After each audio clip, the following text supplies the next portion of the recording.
listening to the Rowbo Show, only on WXRW 104.1, Milwaukee's River West Radio. It's the Rowbo Show.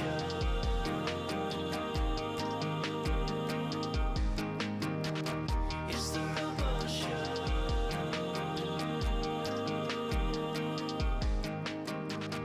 Hey, this is Mark Robot. You're listening to the Rowbo Show on WXRW FM 104.1. And we got a very, very exciting show today. Welcome back to the Rowbo Show. Today's episode is a fun one. Hey, if you've ever dreamed about owning a fishing lodge in Canada, this could be your show. This might either inspire you or scare you to death. I don't know. But I'm joined tonight by Steve Kramer, owner of Eagle Lake Island Lodge. Steve bought the lodge back in 2014. And since then, he's been running a full-scale remote operation, 16 employees living on an island with 800 to 900 visitors each season, and all of it is across an international border. So, Steve, great to have you on the show. Thanks for coming. Thanks, Robo. Good to be here. Let's start with the dream. A lot of folks here in Wisconsin think, hey, I love fishing. I'll buy a lodge in Canada. I mean, sounds simple right, until it's not. What did you think you were getting into back in 2014? You know, Ro, I would characterize it as this. Of all the investments I've ever made, this is the only one that has dramatically outperformed my expectations. I expected to lose a lot of money the first few years, and we lost so much more. Yeah. Nothing like exceeding expectations. Right. We exceeded expectations, but it's a labor of love. It has to be. Yeah. It's my go-to place. It's my happy place. Yeah. And it's there's a long story how we got there. Mm-hmm. It started with a father-son trip when my oldest son, my wife and I's oldest son, Eric, was 19 years old and took a bunch of kids that were headed off to college, father-son trip. And fast forward, one of the sons left UW Milwaukee early. College wasn't for him. He started working there, and he calls me up one day and says, Mr. Kramer, it's for sale. You know, you should buy it. And it's like, that is the dumbest thing I've ever heard in my life. Yeah, and then you went right ahead and did it. So, yeah. Well, so let's talk about something different. You're a Wisconsin resident running a business in Canada. That's not just a long commute. That's two different countries. What are some of the real challenges there with taxes and regulation and banking and just getting across the border? Yeah, so it's interesting. Our clientele are almost 100% American. Okay. And our sales are 100% in U.S. dollars, but all of our costs are in Canadian dollars. So there's a foreign exchange complexity to it. There's a tremendous amount of regulation that you wouldn't think would exist in the middle of nowhere, Canada. I mean, we're literally on an island in what's called the uncharted territory, and but there's a tremendous amount of regulation, which is actually a good thing. It protects the fishery, protects the resources, protects the employees, protects the customers, and you got to wrap your head around all that and figure that out. Yeah. And for us, the answer to that is we've got a husband-wife general management team that is just phenomenal. Jim and Charlene, who just do a great job for us. Yeah. So let's talk about this season now. Your entire season runs roughly mid-May to early October. So that's it. About 5 months to make your entire year work. What kind of pressure does that put on you? Yeah, so put a little color on that. Season opener for walleye fishing is the third Saturday in May. This year it's Okay. May 15th. I was talking to the Jim side of our Jim and Charlene general management team tonight on the drive to Milwaukee, and there's still 18 inches of ice on the lake. Wow. So we can't even get out to the island yet. It's crazy, right? Wow. So it's a very seasonal business. Nobody stays on the island in the off season. by October 15th, we're off the island and everybody's gone home. You got 5 months to make hay, and but that's good. It's good because we run hard for those 5 months. Oh, I'm sure. I know you do. I've been up there. Yeah, you've been there. You've seen it. I mean, our guides are working 12-hour days. Our kitchen staff is working a lot, and you can't go at that pace for 12 months a year. You know, 5 months they run hard. They make a lot of bank. Good for them. Yeah. And then they take a break and come back and do it again. Well, what's the hardest part about hiring and keeping a staff in such a remote environment? And you had mentioned to me earlier you got a couple people from another country other than the United States to come this summer. Yeah, we've got our staff is set for this year. We've got 3 people from Namibia, Africa. Courtney, Marius, and I forget the third lady's name. She's new this year. The rest are Canadian, but what's interesting is think of Ontario. We're in Northwest Ontario. Yeah. Ontario's 3 times the size of Texas.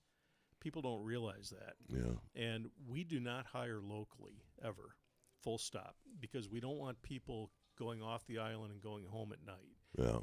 You're committed. You're going to live on the island for 5-6 months, and most of our staff are young men and young women who predominantly come from the Toronto area, which is a 22-hour drive. Wow. To get to the island. Okay, so they're not going home. They're not going home at night. They're not going home on the weekend. They get a day off. They're not going anywhere, and we like it that way. It works out well. Yeah. How do you deal with conflicts amongst the employees I got to believe that there are times when bunk buddies aren't getting along or something. You know, we got 10 acres. You got 10 acres which isn't a lot of space. I was going to say, take a walk. To take a walk you got a boat, you can get off the island, but we spend an inordinate amount of time on the hiring side of things. And what we hire for is less about skill and more about attitude and the ability to get along. Yeah. Because to us, it's a family. And if you can't buy into the familial approach of a team, you're not going to make it. Right. And every year, Ro, to that point, we have 15, 16 staff in any given year. Every year we seem to lose 1 and sometimes 2, but no more than that. And we try, and when we know we're going to lose them, we want to lose them quick. Sure. And get them off the island because it's not good when you got a bad egg. Well, once their allegiance is somewhere else too, you move towards that. Yeah. Yeah. Yeah. So, I imagine when something breaks on the island and you got to fix something, it's not call someone and they'll be there in an hour.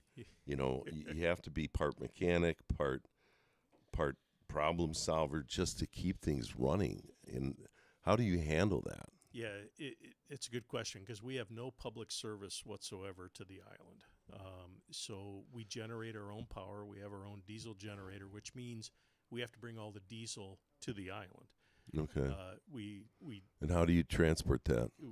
We have a barge, and we barge it out on a daily basis. We bring our own gas out to the island. We generate our own water. We have our own water system, which is tested daily. And so you're right. You don't call the plumber, because if you call the plumber says, well, I can be there in 10 days. And that doesn't work. So we've got great people that are mechanical. They can do anything from engines to plumbing to carpentry, you name it. And you have to be really flexible and creative to make it work. Well, you got to have a shop too. Yeah, and we do. We've got all the tools that you would expect. To make it all work. Well, let's talk about the guests a little bit. Yeah. Now I've been a guest, and it's pretty impressive. I can tell you from my experiences, the eating together in the lodge, and then being able to have your own space in your cabin to go to get away from the crazy social aspect of it. But I think this is for a lot of people a once in a lifetime expectation or fishing trip, and it's how do you consistently deliver a great experience under those conditions of being up on the island? Yeah, there's one thing we say to our staff. We spend a week of training before the guests ever show up every year. I didn't know that.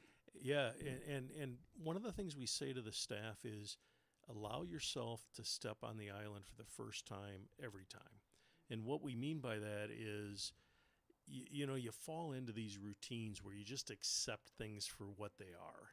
And we want our staff to see it through the customer's eyes every single time, because some of our customers come back every year, some come back multiple times each year, and some it's a one and done because it's a big bucket list thing, and they wanted to take grandpa fishing for the last time.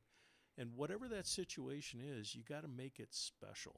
Right. And you got to bring your A game every time, because you might be in your 8th, 10th week, you might be tired, but the customer that's showing up isn't tired. The customer that's showing up is excited. Yeah, right. Yeah. And it seems like I don't know.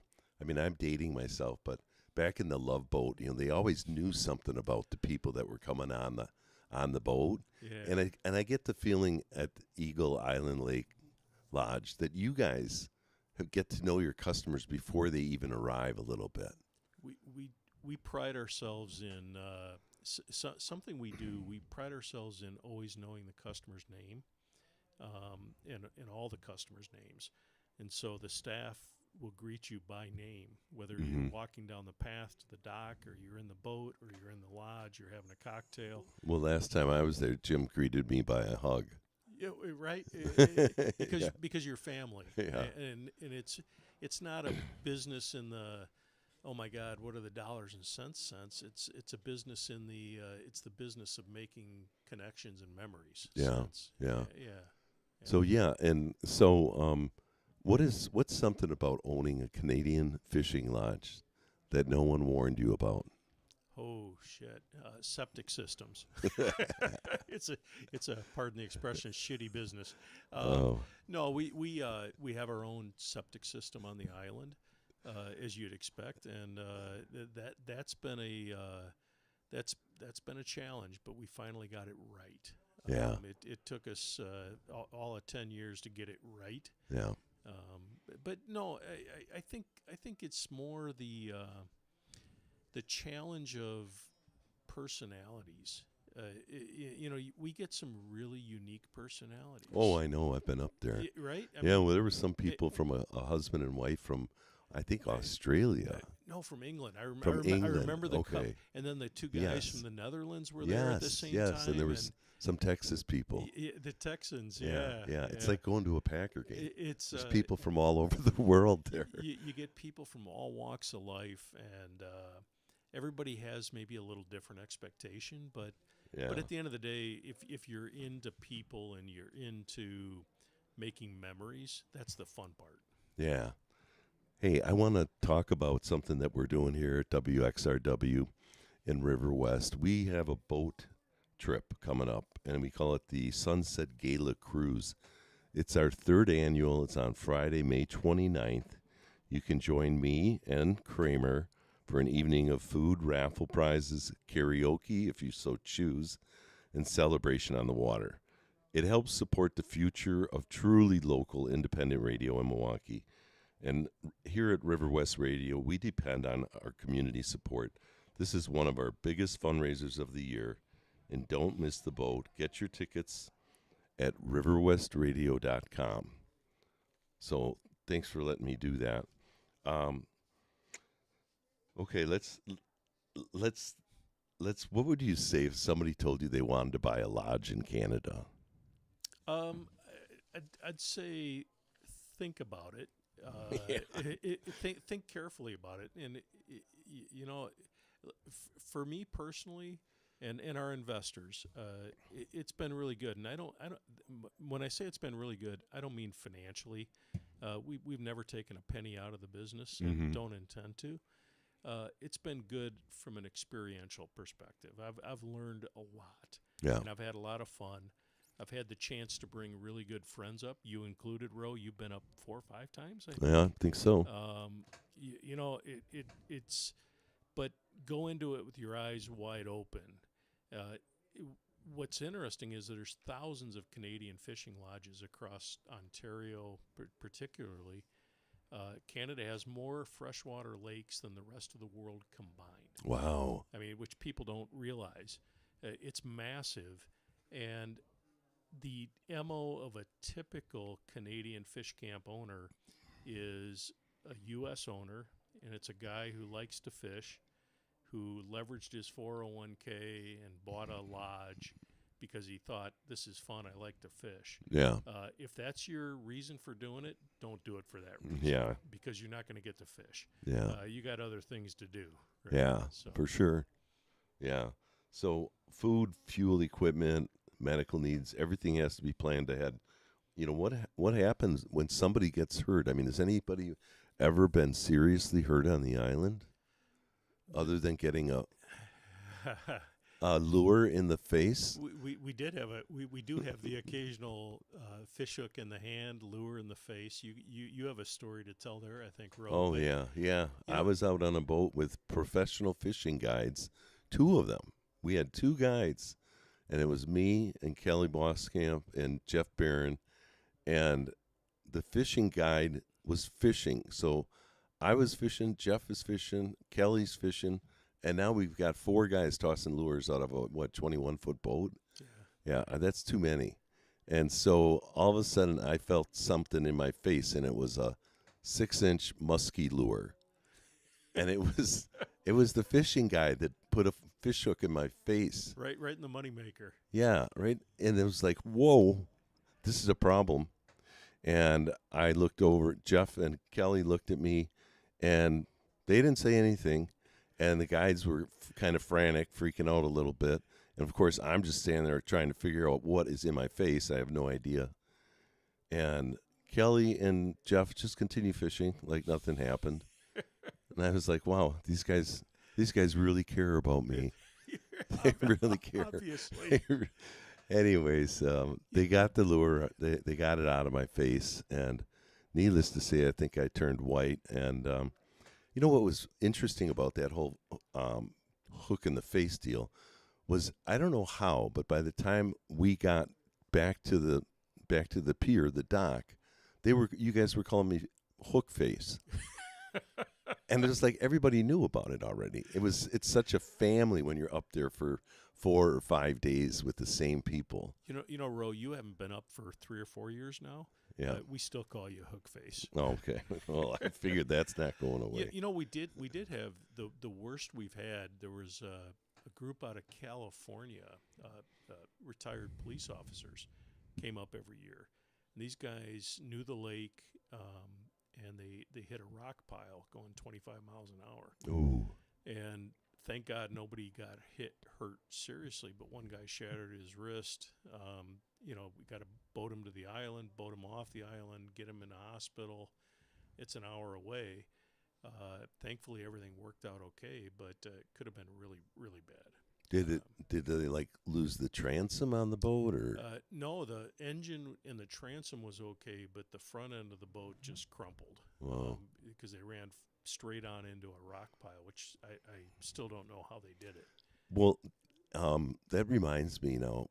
Yeah, I haven't been up there in 3 or 4 years, but isn't there an opportunity to insure your boat? Yeah. So we sell boat insurance, which as much I know the lake really, really well. I always personally buy the boat insurance. Yeah. Because you know it's the Canadian Shield. There's rock piles everywhere. We try to mark as many of them as we can, but bad things can happen. You want to be safe. Oh yeah.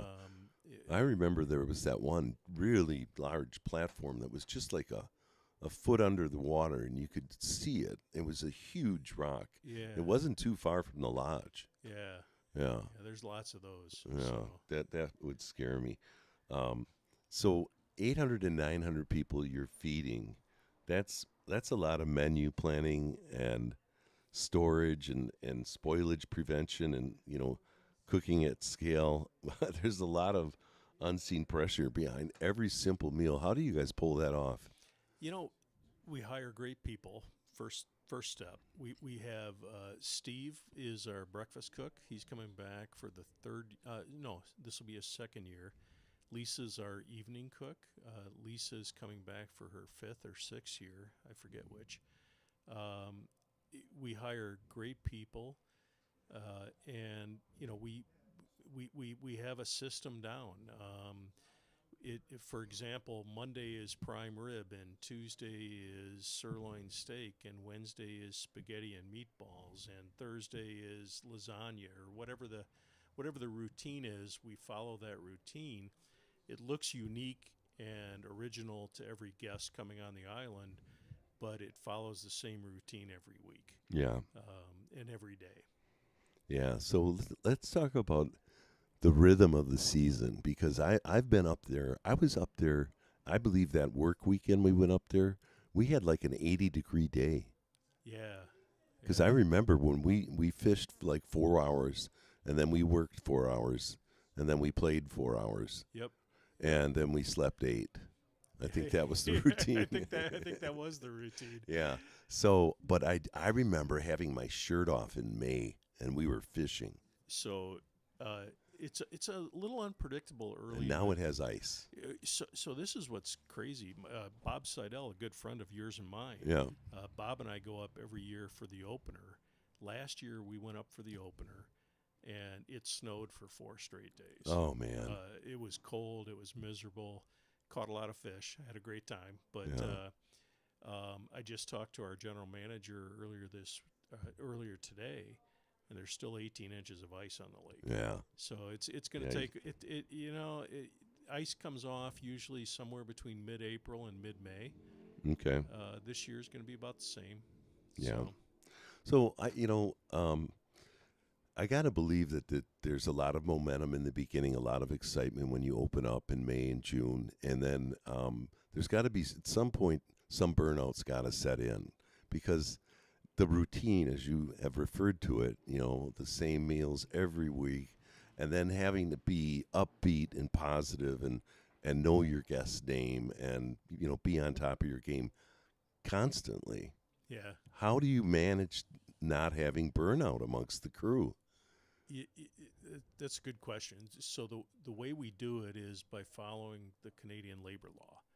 Okay. And our staff, they only work so many hours a day and so many days a week. And there's other lodges up there. We had a really great young man that worked for us for 6 years. He's going to another lodge this year way up north, almost to the Arctic Circle. And he was telling me, and I'm happy for him. He's trying something a little different. That's good. He was telling me he's got to work 90 straight days without a day off. Wow. I said, Finn, that's just not healthy. It's not safe. It's not good for you. We do the opposite. We give our people time off. Yeah. And if they want to get off the island, they can. They have private quarters. If they want to stay on the island, they want to go fishing, they can do whatever they want. But it's important to give people a chance to recharge their batteries, because they got to bring their A game. Yeah. Every time. Right? And they do. Yeah. I mean, that's what I've seen up there. Yeah. I mean, I remember the last time we were up there, we really... In the same lake. We've rebranded it as Traditions Lodge. Okay. Or Eagle Lake Traditions, I should say. It's a very different property. It's close by. It's a massive body of water. We got 60,000 acres, 500 islands, precious little development on the entire lake, so you can kind of get lost if you want to. And the island experience is all inclusive. Open bar, 3 meals a day, guided if you want. Yeah. Great boats, great assets. Brunswick pool table, Brunswick yeah. Shuffleboard, yeah. Mercury Motors, of course. Yeah. Right. Oh, yeah. So very Wisconsin connections there. But Eagle Lake Traditions, the new acquisition, is going to be a very different property. It's traditional log cabins. kitchenettes, bring your own food, cook your own meals. Oh, really? Okay. Because there's a lot of people that like that traditional, Northwoods experience. They want to come off the water and cook their catch. They want to cook their own meal, eat at their time. Okay. And so this property's going to be a little different that way. Nice. And we're super excited for it. It's a little it's a little tired. It's an 80-year-old traditional Canadian lodge, and I think we have 13 cabins on the property. But we're going to be spending a few bucks over the next few years getting it right. Yeah. What is the website that people can go to learn about these lodges? Yeah, so go to eaglelakeislandlodge.ca. eaglelakeislandlodge.ca. Okay, cool. So is the tradition, is that the old lodge that was where you pick up people from? Where they park their cars? It's right next door. It's right next door. Yeah, Okay. you know the property. Yeah. You've been there. Yeah. Yeah. So I don't know. I've been up there, and I mean, the fishing is great. The sunsets, the stories, the meeting people. The sense of community. I mean, I know that's why people come back. But how do you get staff to sign up? I mean, you only lose one person a year. With this intense work environment. Yeah, the way we do it, Row, it's a transitory environment.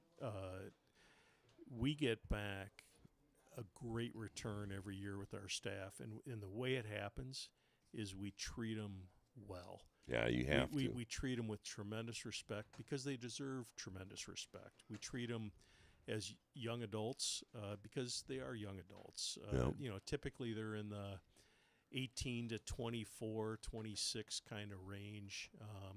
A great example, some of them in the off season, they make enough bank during the season. They go to Vietnam for the off season, or they go to Cambodia, or they go backpack across Europe. I mean, what a great life. Right? Yeah. So, yeah. Well, it's cool. I mean, when my experience with the younger people up there, especially the guides that we've had and the guys working the docks, really enjoy what they're doing. Yeah. So, Steve, this has been awesome. It's one of those businesses that looks simple from the outside, but clearly takes a ton of grit, planning, and adaptability. So I want to thank you for being on the show. And, you've been listening to Steve Kramer and Mark Rowbottom. We've been talking about Eagle Lake Island Lodge, running a cross-border, high-pressure remote operation and making it look easy, even if it's not. That's Steve Kramer, folks. Thanks, Ro. Yeah, thank you.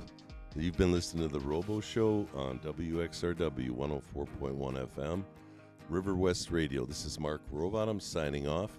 I hope you tune in again. Thanks for listening to the Rowbo Show. That was awesome. Thanks, man. Yeah, that was good. That was a good, comfortable conversation, huh? Yeah.